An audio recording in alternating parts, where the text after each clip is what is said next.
Hi, good morning, everyone.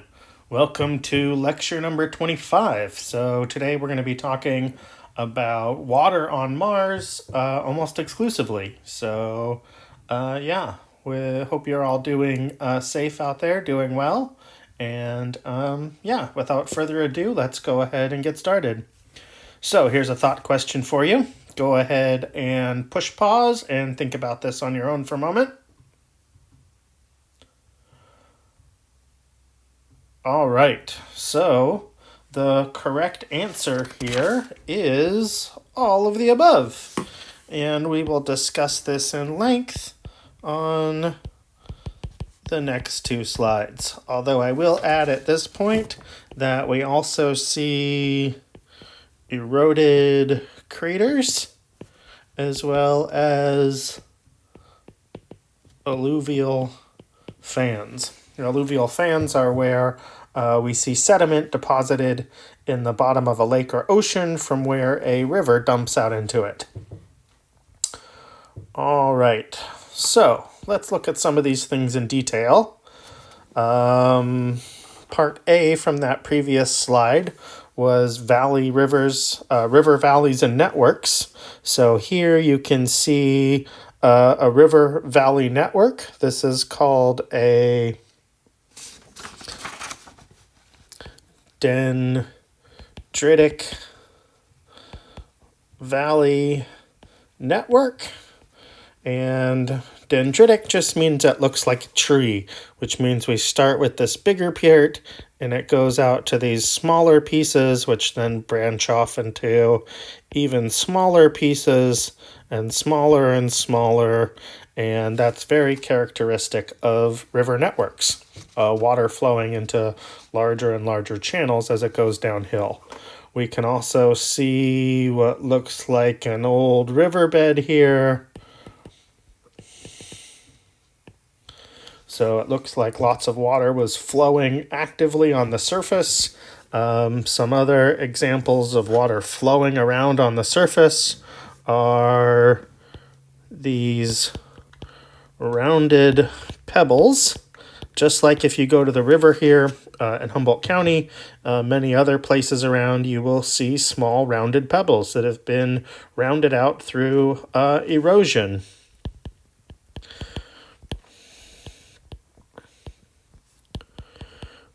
This slide is a comparison between both Mars and Earth here, and you can see how they look nearly identical in the two cases. This last image down here on the right is sedimentary layers. All right, and you can see those here. There are layers upon layers, and the only way we know that those can get laid down are through either wind or water deposits, but typically water deposits just like here on Earth. All right, so those are some good evidence of water flowing around on the surface of Mars. We also have some other evidence here. Here's a picture I added. These are called blueberries because they're small and blue and round. Now, these aren't made round through erosion. These are what's called concretions. As water trickles through the surface, down through the sand, these things form. These are made out of a mineral called hematite, and this is a hydrated iron mineral. So as water flows through the subsurface layers, these little iron deposits get put in there. The type of mineral only forms in the presence of liquid water. This hematite does. So they're a really good indication that we see liquid water flowing through the subsurface at one point on Mars. I will point out that we also see these things in the American Southwest, and then what happens is the upper layers erode away and they leave these blueberries behind. This picture right here, you can see a crater, or what was once a crater, and this crater has been eroded away. That's why it's sort of indistinct compared to maybe some of these other craters here and here that have very sharp edges. You can also see what looks like maybe some erosion lines moving away, and then this flood channel here that looks like it was once full of water that had flooded the region. So lots of things there. On these pictures here to the right, now this isn't flowing liquid water, but that's ice found by a rover. And that ice was just under a few centimeters of dust. It turns out that the wheels had either skidded out or just rolled around. And they also scraped away with a robotic arm, but what they found was ice very near the surface, lots and lots of ice. Yeah. Oh, this picture here is actually from the rockets, but I have seen other pictures of tire tracks from the rovers that have ice underneath them. I've also seen pictures where this little robotic arm up here in the top picture has scraped away and also found ice. So it looks like wherever the rovers are going, they're finding lots of ice. Now, with the amount of ice we've found, the amount of erosion, it looks like there was enough water for a global ocean of at least 10 meters deep. Now, that's a lot of water. Now, the timing of some of this liquid water is uncertain. Whether or not it was all liquid at the same time, we don't really know. One thing that could have impacted this, pun intended, is that impacts may have caused periodic melting. So a meteor comes in and hits the surface. That generates a lot of heat and melts the ice that is there, and then that flows around temporarily until it cools off and freezes again. Now, that's probably unlikely to cause the river networks and the alluvial fans that I talked about. Those things are almost certainly from rain, although if you had a large enough impact, that could loft water up into the atmosphere, which then may rain down for a number of years. So it's really hard to tell. What we need is a better understanding of the environment in Mars, the atmospheric environment, over a long period of time.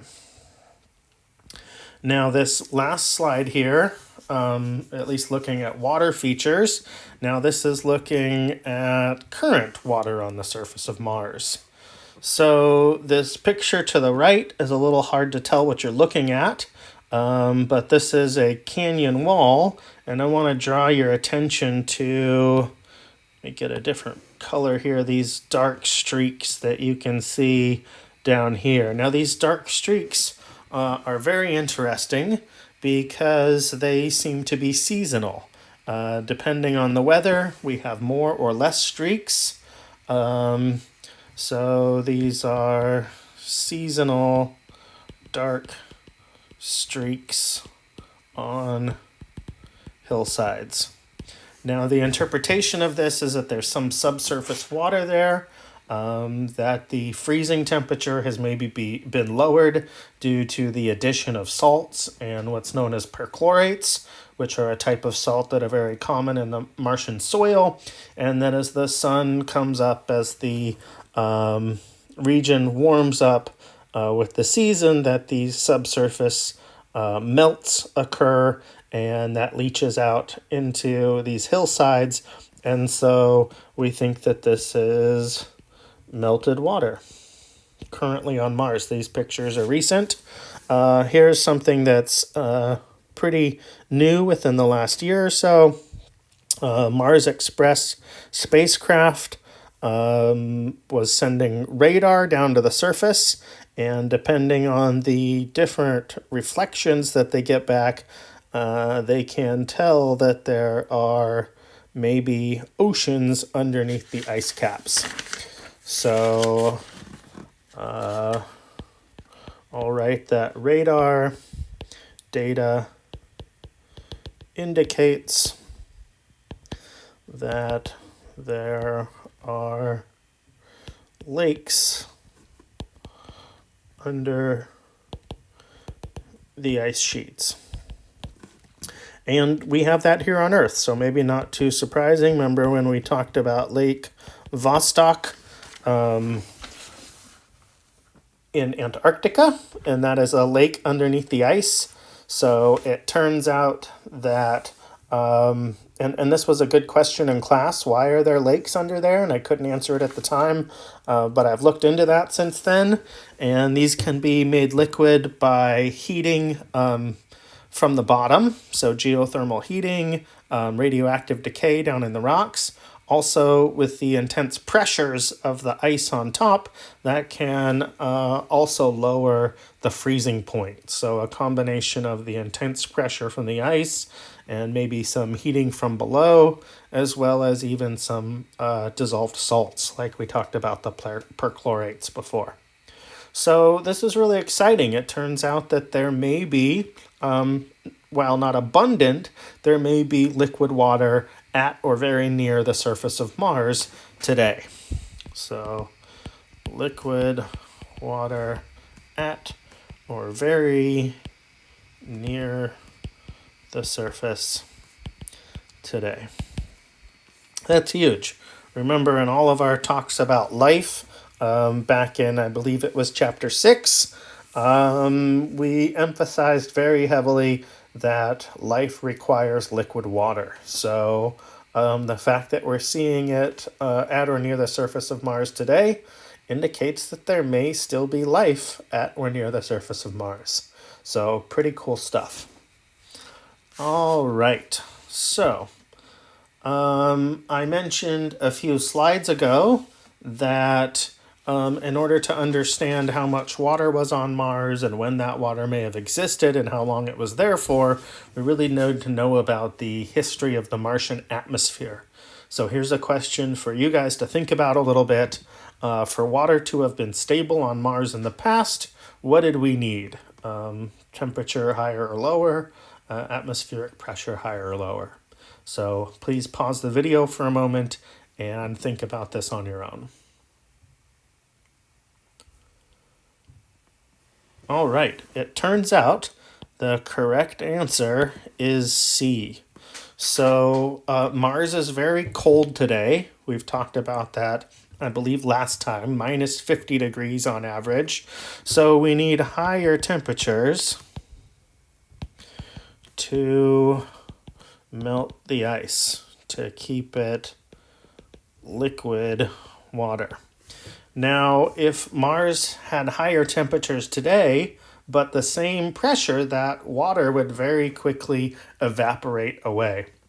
I think we talked about this at the beginning of the semester, but if you're high up in the mountains where the atmospheric pressure is lower, the boiling point of water is very, very low. Makes it hard to cook your food. So you need that high atmospheric pressure in order to keep the water from evaporating away. So we need high pressure to keep the water from evaporating. So we really need both of these conditions, both the temperature and the atmospheric pressure, to have been higher and higher than they are today. All right, so how could that have happened? Well, if Mars had a thicker atmosphere, it would have had both higher pressures and temperatures. So we know that Mars's atmosphere today has a very high percentage of carbon dioxide. If it had a high percentage of carbon dioxide in the past and a thicker atmosphere, it would be both hotter and denser. So we think that this atmosphere of Mars, shown in this picture here in the past in early Mars, was likely 400 times thicker than today. Okay. Now, in the past, the solar wind here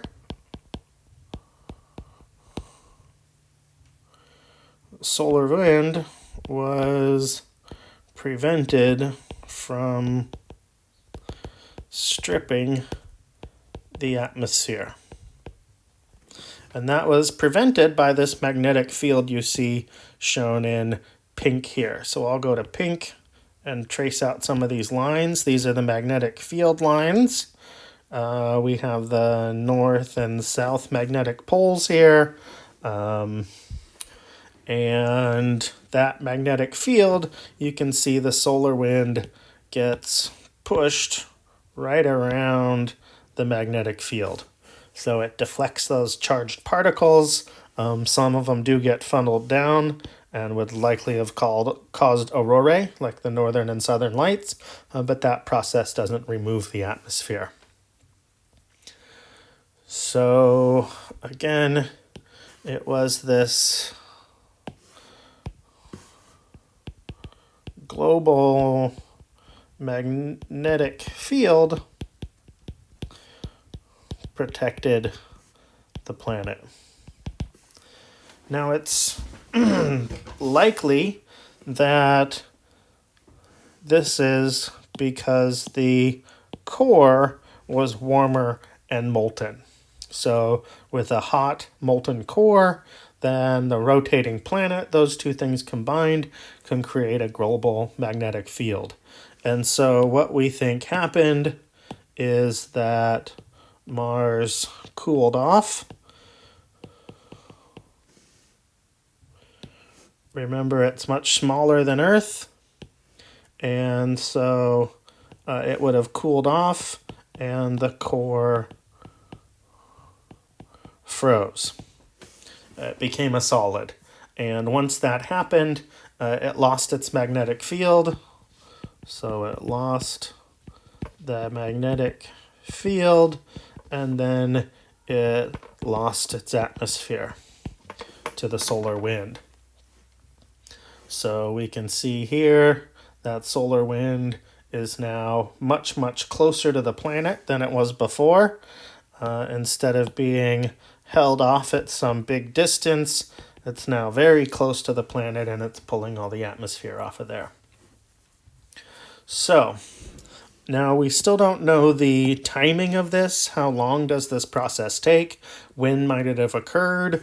And so those are the kinds of things we need to know if we want to understand if Mars was habitable, and more importantly, if it was habitable for a long amount of time. So we've talked about this MAVEN mission before, but the MAVEN mission, which is at Mars now, is investigating these exact questions. So keep your eye on that. It can hopefully answer these questions in the future. All right. So the last piece to Mars having a stable climate, a stable atmosphere, was involving Mars's tilt. So compared to Earth, Mars experienced wild swings in its axis tilt over relatively short time periods. Now, why was that? Was it because it was close to Jupiter and had no moon? Is it because it's farther from the sun, has a slower rotation rate, or because it's smaller? So go ahead and push pause. Think about this for a moment.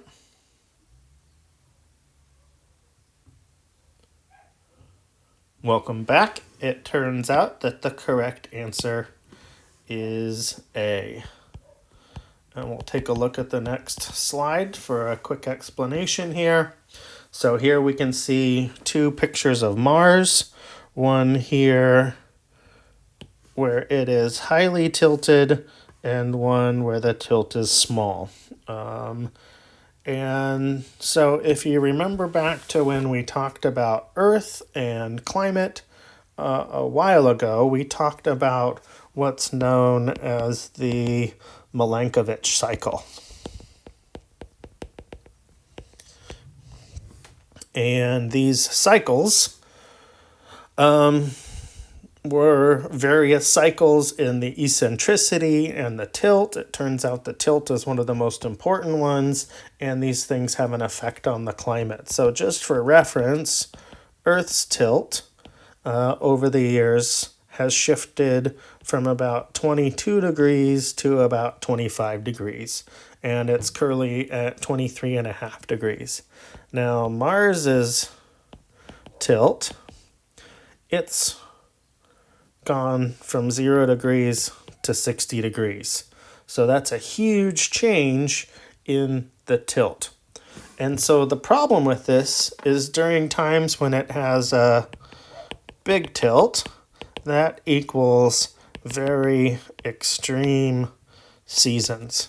When it has a small tilt or no tilt, that equals no seasons.